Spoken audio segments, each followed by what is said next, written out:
Hi, I've created this gorgeous ornate hairstyle set with basa. To start with, you really must separate your hair into the sections you're working with. I've taken out the front, split it just where it splits naturally, and then I've wound it up into a barrel curl on either side. Then take out the crown, do a sort of semicircle at the back, roll that under and pin that away.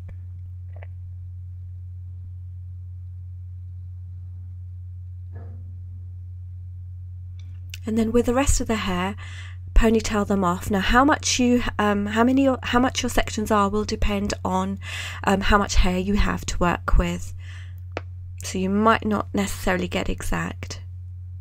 Okay, so taking these large hair pads, these are the extra large ones that are currently on my website. I'm going to pin them at about 3 centimeter intervals. The tighter these are, the stronger that they will hold, and you've probably seen these in my bouffant videos before. I grab the net about an inch above where I want to pin it, and then I flip the pin over and pin them down, and that just locks these pieces into place. They don't have to be super tight, and that's because the hair that is then pinned on top of this will kind of hold it in place anyway. I always do like the little shake test to see how wobbly they are. If you pin too tightly, you risk giving the client a headache. So I'm going to put another one on either side, and I'm a big fan of putting loads and loads of pads on to get these big avant-garde styles. What I do is I join them together in the middle as well, just by putting pins through the top using the same technique. You'll notice one ponytail is at the bottom and one ponytail is at the top.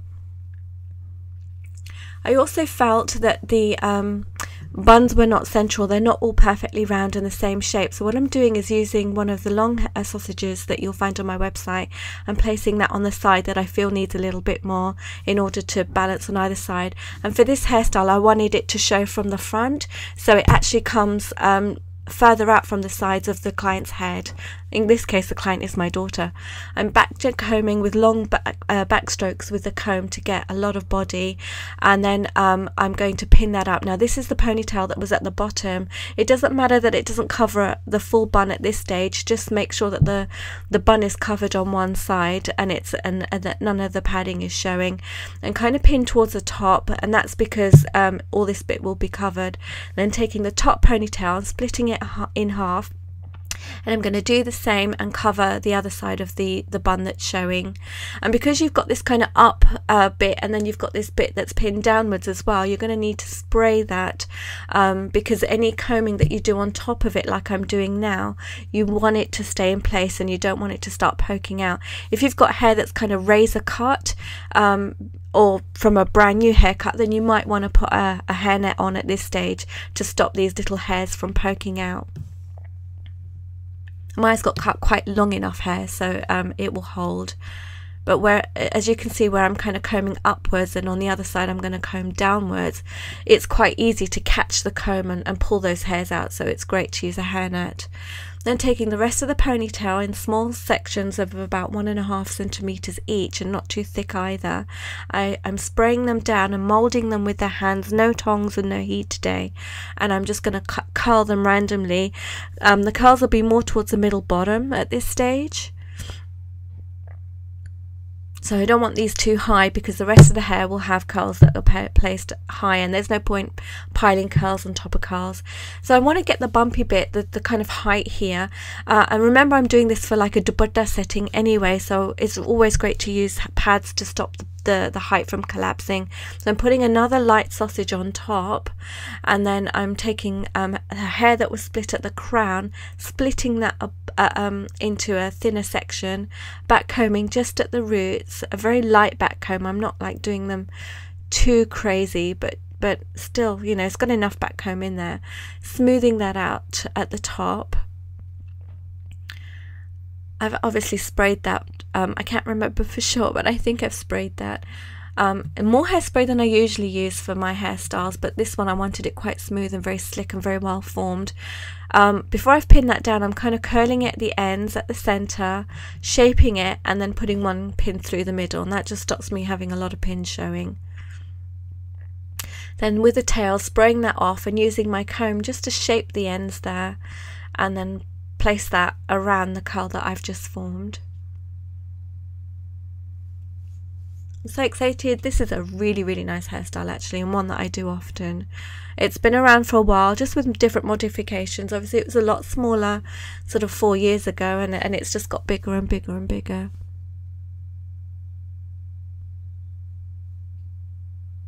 Okay, so this one's going to have a side drape. So what I'm doing is taking the longest side at the moment, and I'm going to do like the drapey bit, set the front with a pin just to hold that in place right now, so it's kind of draping just a little bit over her brow. Taking the curls in my fingers, proud that I'm not using any heat, and then just doing a little barrel curl there, and that's just going to give me a little bit of a poof.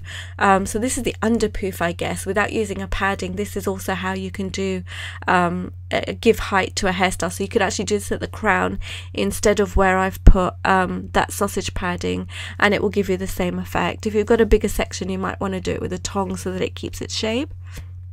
Really securely pinning that in place and making sure that holds, that it's firm, and that it doesn't, you know, it allows for the hair to drape over it and give that shape. So here I am molding that front with my fingers first, with my hands, holding it in place and then draping the top. That way I don't have to put a pin on the side there, and then just a couple of pins to hold that thicker section through.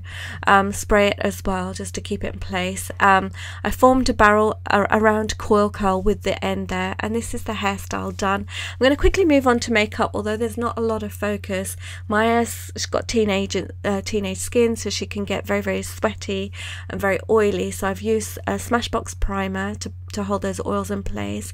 I'm using a NYX crayon. I'm using it straight off the cap because this is our own pencil. I say our, but she uses it the most now. I don't use it at all. And then because it's a soft waxy pencil, I'm able to blend it very softly and very gently with a soft brush. So this is a very soft brush. I'm pulling the eye just gently. It looks a lot, but it's not. It's just gentle pressure with my fingers and just getting in there and blending that until I get a smoky effect.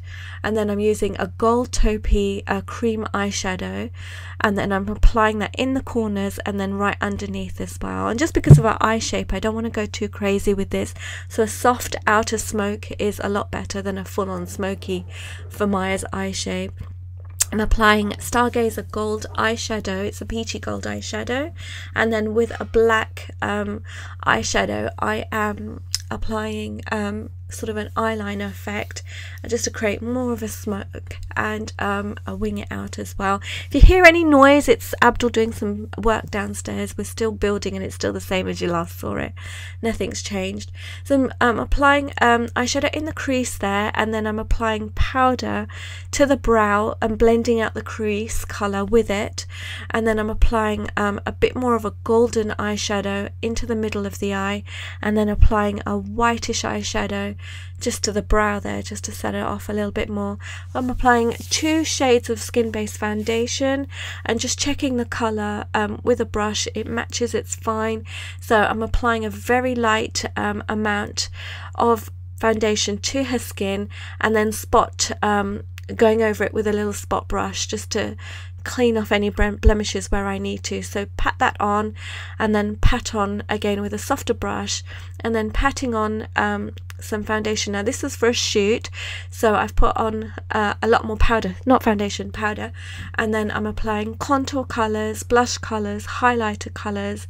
We needed coffee. It was too early in the morning, so Abdul ran off to Costa for us, and then I'm going in with eyeliner. All the brushes I've used are not my normal brushes. They were all dirty from a client that I had earlier on that morning. There was loads of clients, so I had to just use these brushes. Now I used a white liner pencil just to give her fuller lips, and then pink on top. Set the buzzer in, pretty simple and easy to do. It has a little hook, and then I just drape the sides over and curl them over. I think there's a little bit left. This side you didn't see. All I did was a barrel curl, and I just pinned that down there just to sort of balance it out a little bit. And that's it. We hope you liked it. Do subscribe to both of us if you haven't already, and we'll see you again soon. Bye. If you're watching on YouTube, then you'll find, if you click on these links here on these videos, you'll see these hairstyle tutorials that I've done on Maya. Please follow us both. Here are our details. Thanks for watching. See you guys soon. Bye.